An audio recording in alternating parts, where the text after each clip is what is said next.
राम राम सारे भाई है ना भाई।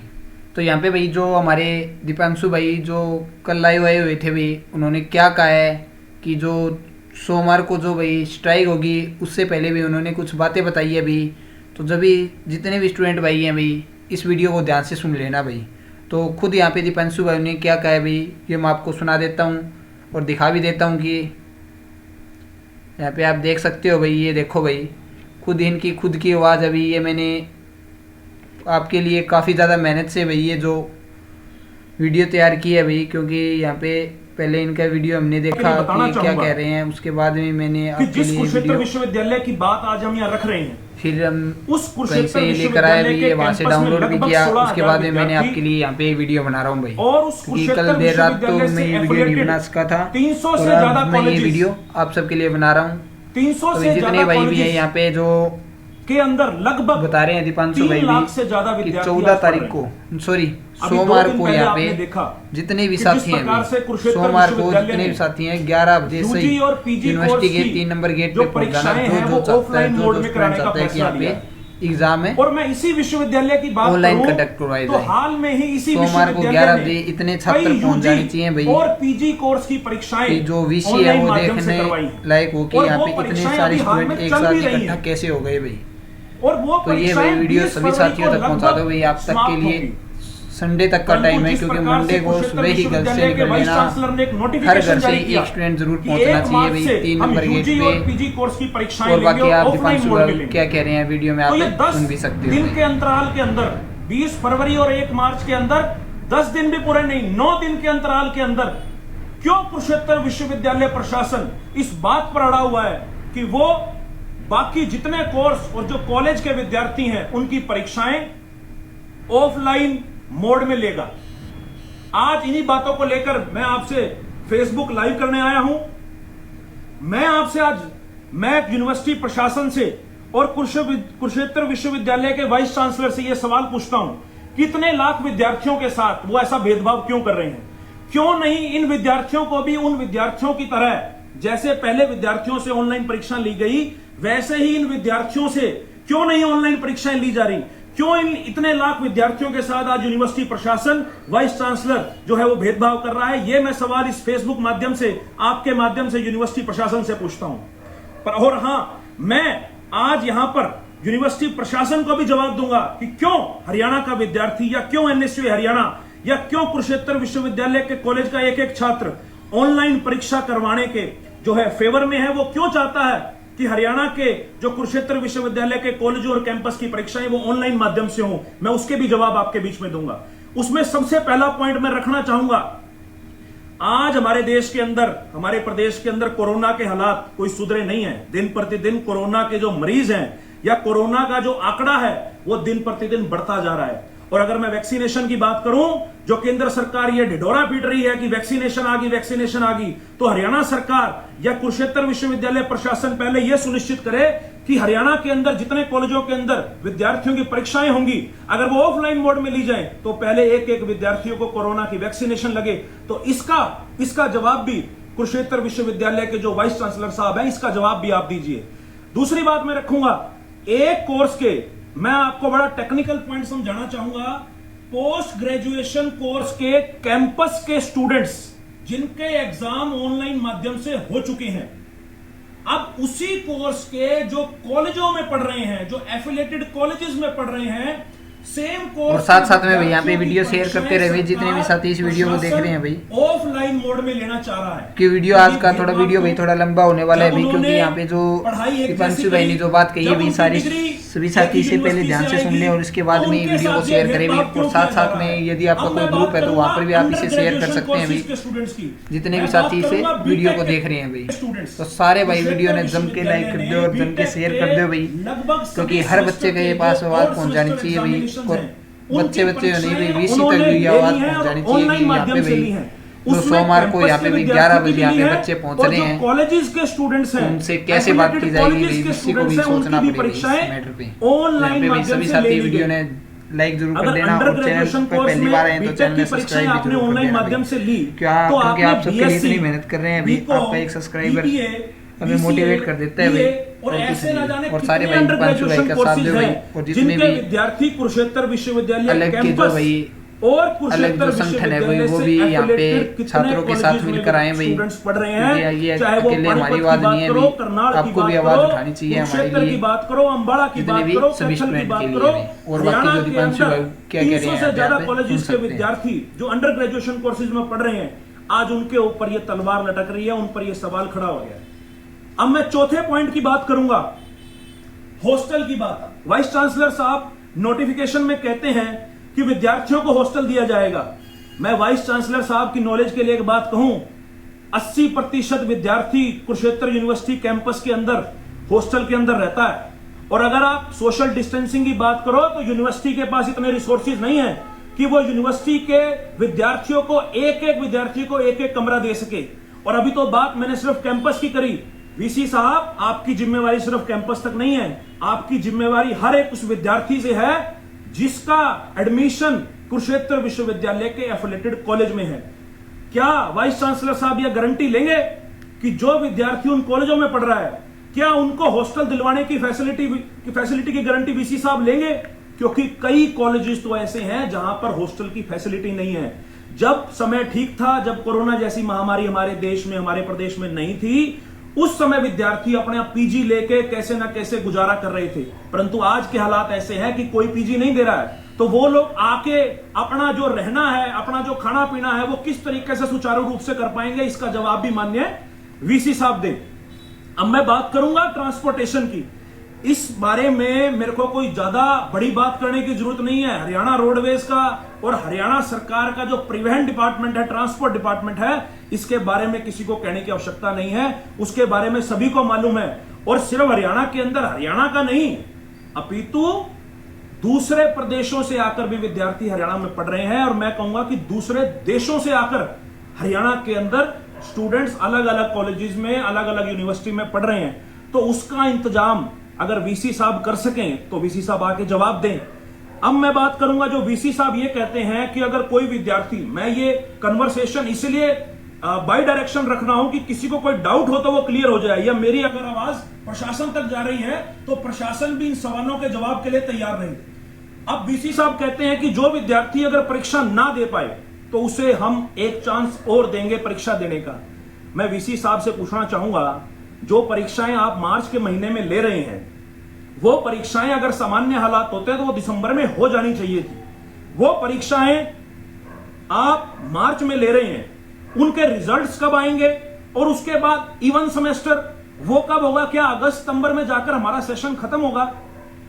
यूनिवर्सिटी का जो रिजल्ट सिस्टम है, जो रिजल्ट डिपार्टमेंट है, उसके चर्चे तो बहुत दूर, तो हरियाणा के अंदर चांद चढ़ाने का काम कर रखा है। हर विद्यार्थी इस बात से बिल्कुल सहमत होगा कि कुरुक्षेत्र विश्वविद्यालय का जो रिजल्ट का सिस्टम है, ना तो इनके रिजल्ट समय पर आते हैं और ना ही इनके रिजल्ट्स ठीक आते हैं। तो जो पेपर आप मार्च में लोगे उसका रिजल्ट्स पता नहीं कब आएगा। फिर उसके बाद आप बोल रहे हो कि हम उनके पेपर बाद में ले लेंगे, तो क्या 1 महीने बाद उनका पेपर लोगे? अगर 1 महीने बाद उनका पेपर लोगे तो उनके अगले सेमेस्टर के एग्जाम कब होंगे? और जो विद्यार्थी फाइनल सेमेस्टर में है या फाइनल ईयर में है, जैसे कोई 5वें सेमेस्टर में है अंडर ग्रेजुएशन का स्टूडेंट, या कोई 3rd सेमेस्टर में है पोस्ट ग्रेजुएशन का स्टूडेंट, वो लोग रोजगार के लिए किसके पास जाएंगे? या उन लोगों को अगर कहीं एडमिशन लेना होगा तो वो किसके पास जाएंगे? इसका जवाब, इसका सॉल्यूशन, इसका रास्ता भी वीसी साहब आप निकालिए। और ये सभी बात जो मैंने पॉइंट रखे, ये वो पॉइंट्स थे जिनको लेकर स्टूडेंट्स ने मुझसे बात करी, मुझ तक अपने सुझाव पहुंचाए, मुझ तक ये कारण पहुंचाए कि इन कारणों की वजह से हम लोग एग्जाम नहीं दे सकते। एक रीजन ये भी था कि जब हमारा सिलेबस हमें ऑनलाइन पढ़ाया गया तो हमारी परीक्षाएं भी ऑनलाइन माध्यम से ली जाएं। ये बिल्कुल सही बात है। और मैं एक बात और रखना चाहूंगा कि ये सिर्फ, मैं अगर बगल की बात करूं, अगर मैं दिल्ली यूनिवर्सिटी की बात करूं या पंजाब यूनिवर्सिटी की बात करूं, तो यहां ऑलरेडी एग्जाम्स जो है वो ऑलरेडी ऑनलाइन माध्यम से लिए जा रहे हैं। तो जब पंजाब यूनिवर्सिटी या दिल्ली यूनिवर्सिटी अगर एग्जाम ऑनलाइन माध्यम से ले सकती है, तो कुरुक्षेत्र यूनिवर्सिटी को ऐसा क्या दर्द है, या उनके वाइस चांसलर साहब को ऐसा क्या दर्द है कि वो उनकी परीक्षाएं ऑफलाइन माध्यम से लेने पर उतारू हैं? मैं इसका जवाब भी दूंगा। मैं आज हरियाणा के विद्यार्थियों को, जो ये कुरुक्षेत्र यूनिवर्सिटी के वाइस चांसलर साहब और ये प्रशासन और ये हरियाणा सरकार जो ये ऑफलाइन मोड पे ऊपर टिकी हुई है, मैं इसका जवाब भी आज आपको दूंगा। ये छोटी सी बड़ी टेक्निकल बात है, आप समझिएगा।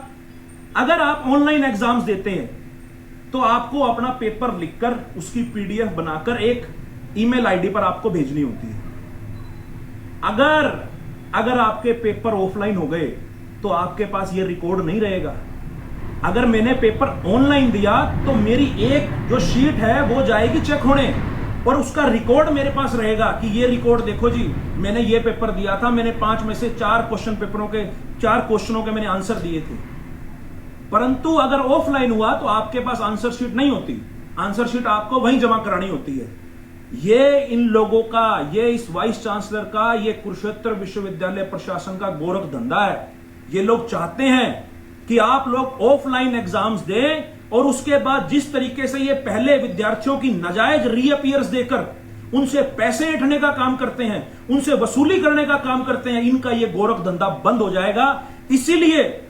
इसीलिए ये लोग, ये वाइस चांसलर साहब आपके परीक्षाएं ऑनलाइन कराना चाहते हैं। ये एक पर्दे के पीछे की गेम है। पर्दे के आगे तो आपको यह दिखाया जाता है कि हम तो आपकी सेहत की इतनी चिंता कर रहे हैं, हम कह रहे हैं कि आप मास्क पहन के आइए, सैनिटाइजर लेके आइए। इन्हें आपकी सेहत से कोई लेना देना नहीं है, इन्हें आपके सेहत से कोई लेना देना नहीं है। इन्हें आपका चंदा इकट्ठा करना है, अपना पैसा इकट्ठा करना है। और यह बात मैं नहीं कह रहा, यह कुरुक्षेत्र विश्वविद्यालय की कितनी पुरानी हिस्ट्री है कि कुरुक्षेत्र विश्वविद्यालय में लगातार इस तरीके की चीजें चलती रहती हैं। लगातार विद्यार्थियों को इस वजह से परेशान होना पड़ता है। कोई विद्यार्थी कहता है मैं तो 100% अपना पेपर अटेम्प्ट करके आया था, परंतु उसको परीक्षा में फेल कर दिया जाता है और फिर रीअपियर के नाम पर, रिवॉल्यूशन के नाम पर उससे पैसे उठे जाते हैं। इनका टोटल ये जो फाइनेंशियल सिस्टम है ये क्रैश हो जाएगा। इसी वजह से ये लोग आपकी परीक्षाएं ऑफलाइन मोड में कराना चाहते हैं। और क्यों नहीं करा सकते वाइस चांसलर साहब? ऐसी क्या उनको दिक्कत है? जब बीटेक के करा लिए, पीजी के करा लिए, तो इन विद्यार्थियों से आपको क्या समस्या है? इसका जवाब तो आप दीजिए। और मैं बात करूं आर्टिकल 14 की, हमारे कॉन्स्टिट्यूशन में आर्टिकल 14 राइट टू इक्वालिटी कहता है। राइट टू इक्वालिटी कहता है कि सबको समानता का अधिकार है। मैं बराबर फीस भर रहा हूं, मैं एमए का स्टूडेंट हूं, मैं बराबर फीस भर रहा हूं, मेरा कैंपस में एडमिशन है, और एक और स्टूडेंट जो कॉलेज में पढ़ रहा है और वो बराबर फीस भर रहा है और वो भी सेम जो है एजुकेशन ले रहा है, उसको आप कह रहे हो कि भैया आप ऑफलाइन एग्जाम दीजिए, मुझे आप कह रहे हो भैया आप ऑनलाइन एग्जाम दीजिए। ऐसा डिफरेंशिएट क्यों कर रहे हैं आप लोग? ये हमारे संविधान की, हमारे आर्टिकल 14 की ये जो है उल्लंघना है। और इसको लेकर मैं आपको बताना चाहूंगा, कुछ साथी शायद जानते भी होंगे, इसको लेकर हमारे एनएसयूआई का एक डेलीगेशन कुरुक्षेत्र यूनिवर्सिटी का, हमारे president Rocky Rana, Vishal Bhardwaj, Gaurav Sharma, Maddie और भारत बराड़, ये हमारे साथी वाइस चांसलर साहब से मिलने गए। उन्होंने बकायदा वाइस चांसलर साहब से कमरे में बैठकर बात करी, ये सारी समस्याएं जो थी उनसे अवगत कराया। परंतु बड़ा ही निराश होकर उनको वहां से वापस खाली हाथ लौटना पड़ा। पर एक बात जो उन्होंने मुझे बताई कि वाइस चांसलर साहब ने उन्हें बोला कि आप तो आज आए हैं, पर इससे पहले कई ऐसे छात्र संगठन जो हमारे पास आकर हमसे ये कहकर गए कि आप लोग यूनिवर्सिटी खोलिए, आप लोग ऑफलाइन माध्यम से जो जिस तरीके से सुचारू रूप से आपकी यूनिवर्सिटी चल रही थी, आप लोग वो चलाइए। तो मैं ऐसे छात्र संगठनों को, मेरे को छात्र संगठन करने में भी शर्म आती है, जो सरकार का तोते हैं, सरकार के नारंगी और हरा तोता जो छात्र संगठन है, जो आज आप लोगों के खिलाफ खड़ा है। अब मैं ये बात प्रशासन से नहीं है, मैं सरकार से ही पूछना चाहूंगा, क्या हरियाणा सरकार को ये चीजें नहीं दिखती? क्या हरियाणा सरकार में बैठे मुख्यमंत्री मनोहर लाल खट्टर जी या उप मुख्यमंत्री दुष्यंत चौटाला जी या कंवरपाल गुर्जर जी, इन लोगों को नहीं दिखता? रोज विद्यार्थी, अगर मैं करनाल जिले की बात करूं, रोज करनाल के कॉलेज के बाहर विद्यार्थी आकर प्रदर्शन करते हैं, रोज जमुनानगर कॉलेज के बाहर आकर विद्यार्थी प्रदर्शन करते हैं, कैथल के अंदर प्रदर्शन करते हैं, पानीपत के अंदर प्रदर्शन करते हैं, कुरुक्षेत्र के अंदर प्रदर्शन करते हैं। तो क्यों ये हरियाणा सरकार निर्जीव होकर बैठी है? एक तरफ तो दिल्ली बॉर्डर पर किसान पिछले कितने दिनों से, 80 दिनों से वहां बॉर्डर पर बैठा है, और दूसरी तरफ इनके प्रदेश का जो नौजवान है, इनके प्रदेश का जो छात्र है, वो अपने हकों की लड़ाई लड़ने के लिए रोज कॉलेजों के गेट के बाहर धरने लगा रहा है। और अगर हरियाणा हरियाणा सरकार इस पे नहीं फैसला ले सकती, तो हरियाणा सरकार को इस पोजीशन में इस पे बैठने का कोई हक नहीं है। अब बात आई है लड़ाई की। अब ये लड़ाई आसान नहीं है, मैं आपको बड़े स्पष्ट शब्दों में कहूंगा, अब ये लड़ाई आसान नहीं है।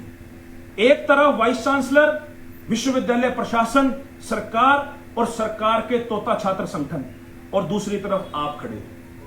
अब ये लड़ाई आपको लड़नी है, अब ये फैसला आपको करना है।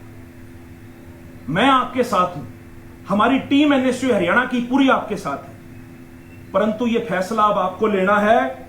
अगर आज आप लोग अपने घरों में बैठ गए और इसमें दब गए, तो कल को इसी तरीके के तुगलकी फरमान आप पर थोपे जाएंगे, और इसी तरीके के जो फैसले, जो छात्र विरोधी, विद्यार्थी विरोधी फैसले आप पर लगातार जो है वो लगते रहेंगे।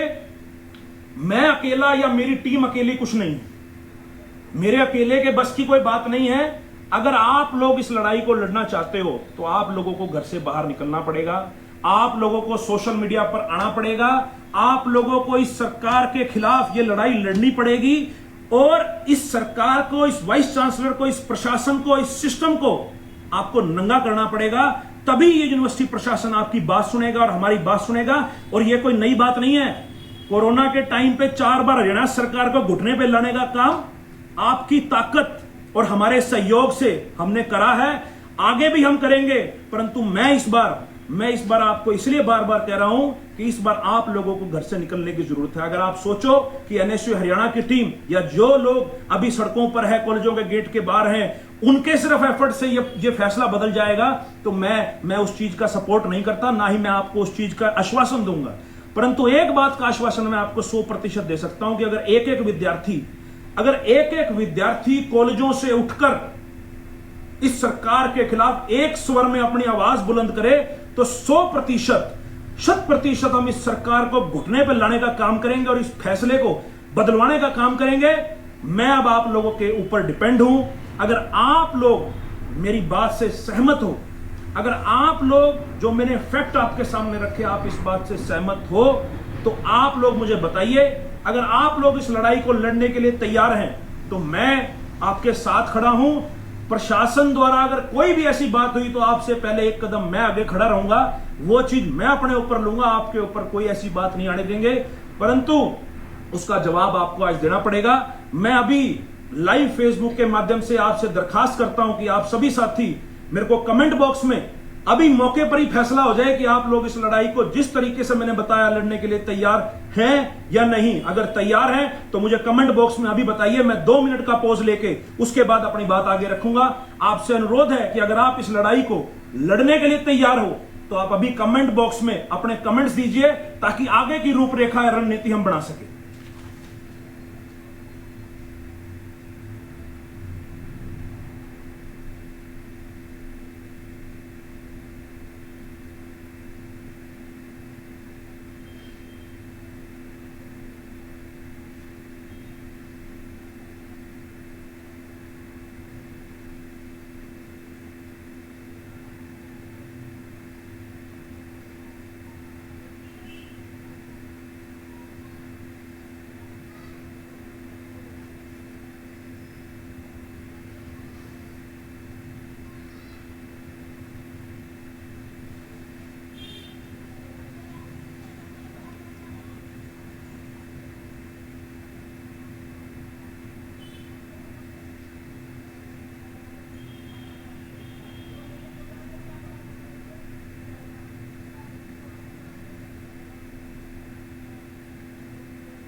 दोस्तों, मुझे आपका जवाब मिल गया और मैं आपके साथ इस लड़ाई में, इस संघर्ष में आपके साथ कंधे से कंधा मिलाकर लड़ने के लिए तैयार हूं।